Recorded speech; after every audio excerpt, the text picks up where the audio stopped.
So I tried to film this once before, but it was just so much for me to edit since my laptop's broken again, because every time I want to film something, my laptop's broken.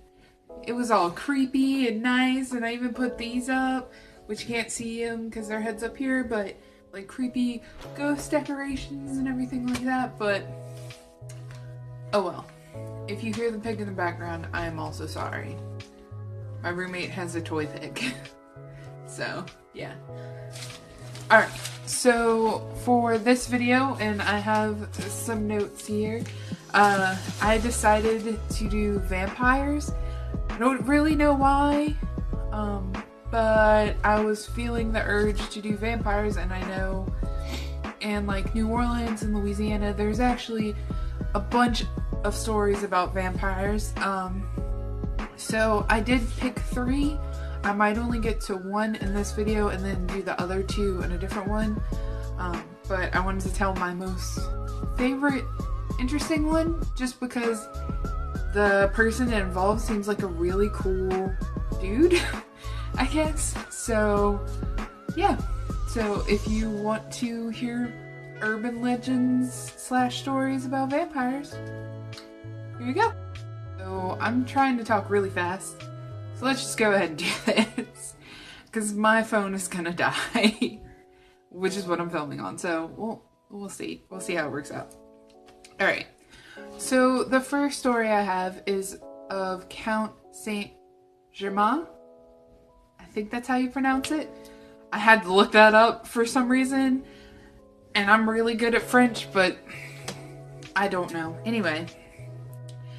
And so, stories of vampires in France, which is where this is going to take place first, happened as late as the 1700s.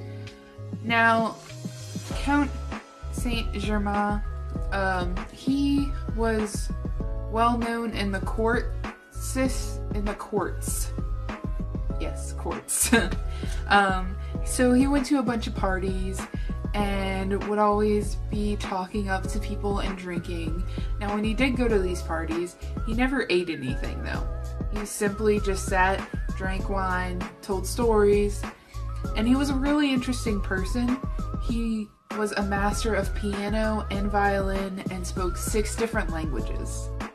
And also was very, very interested in alchemy, which is why some people think he always looked like he was around 40 years old and kept his good looks, but no one really knew how old he was either. He was also super wealthy and carried around like gems or any other kind of money with him. And no one really knew why, I guess. I don't even know why. And no one even really knew how he came into this much wealth to begin with. He just kind of showed up at one point. And there are a couple different portraits of him that lasted for the next half a century or so. Even a popular French writer, Voltaire, yeah, that's who said it.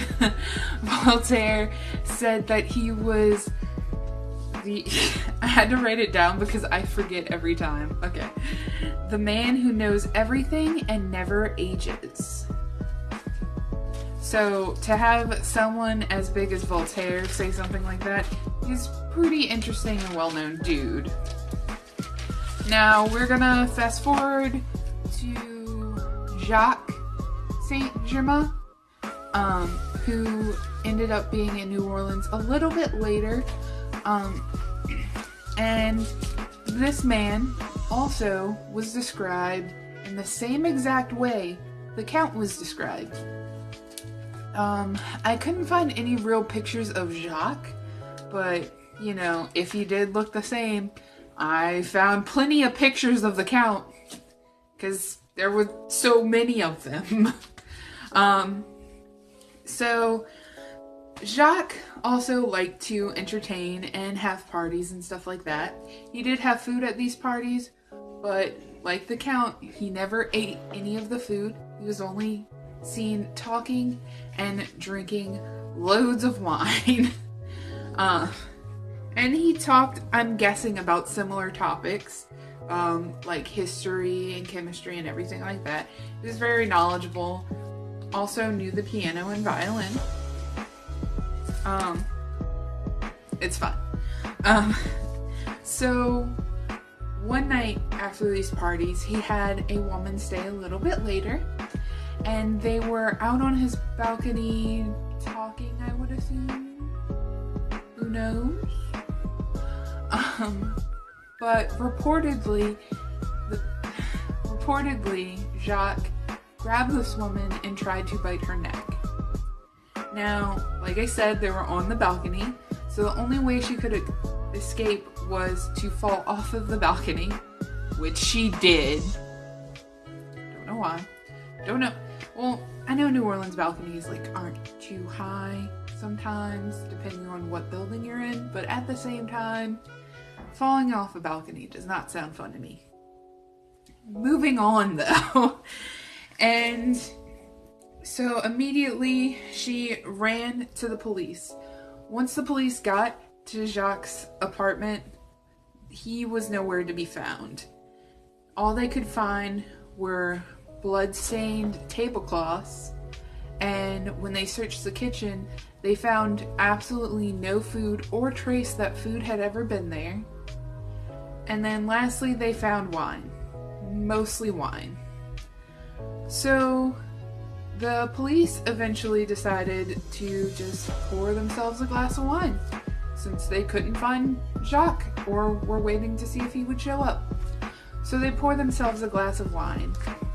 And not long after taking that first sip, they immediately spit it out. Only to find out that the wine was actually mixed with blood. What they would assume to be human blood. And since that time, nothing really more was said about the case in any other way, as far as I could find. But there were reports that the Count, let's see what year this was. The Count died in 1784, hopefully, but he did have an occult type of following with him and everything, but no one ever saw him actually die. And then after he died, he was reportedly seen many years later just walking about and everything like that. They even said that he escaped the court life just because he foresaw the French Revolution happening. And that's why he went. But no one really knows for sure what happened to him. I've even seen where some cases people believe to have seen him. There was also, I think, a musician that said it was him. I know I need to do a bit more research on it. This is just the base level. When I dig a little bit deeper, I might continue this story. But until then, that was the story of Jacques. And it was that... Alright, let me just set that out. This story was really weird to me, just because there's actual evidence of this woman going and saying this, and then there's pictures somewhere where they looked the same as far as I can tell, and I don't know, I don't believe in vampires, but it's a pretty crazy coincidence. Then again, there's a couple of people that are actors and stuff. You probably know who I'm talking about, that everyone is like, oh my god, they're immortal. Yeah, that might be it. They might just all be vampires. That was it for my vampire story about Saint Germain. Now, oh my god. Now, I do have 2 more vampire stories that I will tell later on, but that one was my favorite because he just seemed like a really cool dude, from all the research that I did on him. Now, I didn't even do that much, but just with that little bit that I did, he seemed really awesome. So if you guys liked this type of story video, I guess, kind of creepy, kind of story, I don't know, I'm thinking of doing more creepy ones later, and even tell my Ouija board story maybe. I don't know, I'm trying to decide if I want to, but if you guys like this video, please give it a thumbs up and subscribe to see many more weird and spooky things. And if you guys want me to do my Ouija board story, please comment down below and tell me so, and I will film that one. So thank you guys so much for watching. See ya!